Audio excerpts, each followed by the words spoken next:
ಬದುಕುವುದಕ್ಕಾಗಿ ದುಡಿಯುವುದು ಅನಿವಾರ್ಯ. ಹಾಗಂತ ಫಲದ ಮೇಲೆ ಕಣ್ಣಿಟ್ಟು ಕೆಲಸ ಮಾಡಿದರೆ ನಿರಾಸೆ ಹೆಚ್ಚು.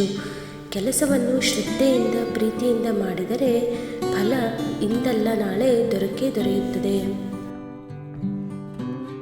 ಜೀವನದಲ್ಲಿ ಆಸೆ ದುರಾಸೆಗಳನ್ನು ಕಡಿಮೆ ಮಾಡುವುದೇ ಸಂತೋಷದ ಕೀಲಿಕೈ. ಸ್ವಯಂ ವಿನಾಶ ಮತ್ತು ನರಕಕ್ಕೆ 3 ದಾರಿಗಳಿವೆ. ಅದುವೇ ಕಾಮ, ಕೋಪ ಮತ್ತು ದುರಾಸೆ. ಬುದ್ಧಿಯಲ್ಲಿ ಸ್ಥಿರತೆ ಇದ್ದರೆ ಸುಖ ಬಂದಾಗ ಹಿಗ್ಗಲ್ಲ, ದುಃಖಕ್ಕೆ ಕುಗ್ಗುವುದಿಲ್ಲ. ಏಕೆಂದರೆ ಇವೆರಡೂ ಕ್ಷಣಿಕವೆಂದು ಅವರಿಗೆ ತಿಳಿದಿದೆ. ನೀವು ಅನಗತ್ಯವಾಗಿ ಚಿಂತಿಸುತ್ತೀರಿ. ಯಾರಿಗಾಗಿಯೂ ಏಕೆ ಹೆದರುತ್ತೀರಿ? ಯಾರು ನಿಮ್ಮನ್ನು ಕೊಲ್ಲಲು ಸಾಧ್ಯ?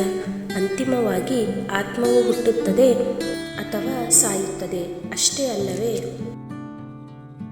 ಇಂದ್ರಿಯಗಳು ಮೋಹ ದ್ವೇಷಗಳತ್ತ ನಮ್ಮನ್ನು ಪ್ರಚೋದಿಸಬಹುದು. ಈ ವ್ಯಾಮೋಹ ದ್ವೇಷದಿಂದ ನಮ್ಮೆಲ್ಲ ಯೋಚನೆಗಳು ಒಂದೇ ವ್ಯಕ್ತಿಯ ಸುತ್ತಲಿರುತ್ತವೆ. ನಮ್ಮ ಬೆಳವಣಿಗೆಗೆ ಇದು ಮಾರಕ.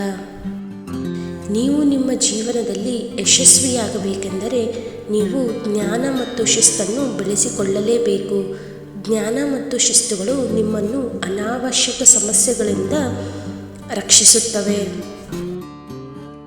ಸಂತೋಷ ಎಂಬುದು ನಮ್ಮದೇ ಮನಸ್ಥಿತಿಯಾಗಿದೆ.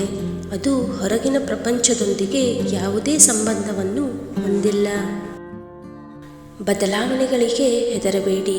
ಬದಲಾವಣೆ ನಿಸರ್ಗದ ನಿಯಮವಾಗಿದೆ. ನೀವು ಬದಲಾವಣೆಗಳಿಗೆ ಸದಾಕಾಲ ಸಿದ್ಧರಾಗಿರಬೇಕು. ನೀವು ನಿಮ್ಮ ಕರ್ಮಗಳ ಅನುಸಾರವಾಗಿ ಮುಂದೆ ಶ್ರೀಮಂತರಾಗಬಹುದು ಅಥವಾ ಭಿಕ್ಷುಕರಾಗಬಹುದು. ಜೀವನದಲ್ಲಿ ಯಾರಿಗೆ ಯಾವುದೇ ಲಗತ್ತುಗಳು ಇಲ್ಲವೋ ಅವರು ನಿಜವಾಗಿಯೂ ಇತರರನ್ನು ಪ್ರೀತಿಸಬಹುದು. ಏಕೆಂದರೆ ಅವರ ಪ್ರೀತಿ ಶುದ್ಧ ಮತ್ತು ದೈವಿಕವಾಗಿರುತ್ತದೆ.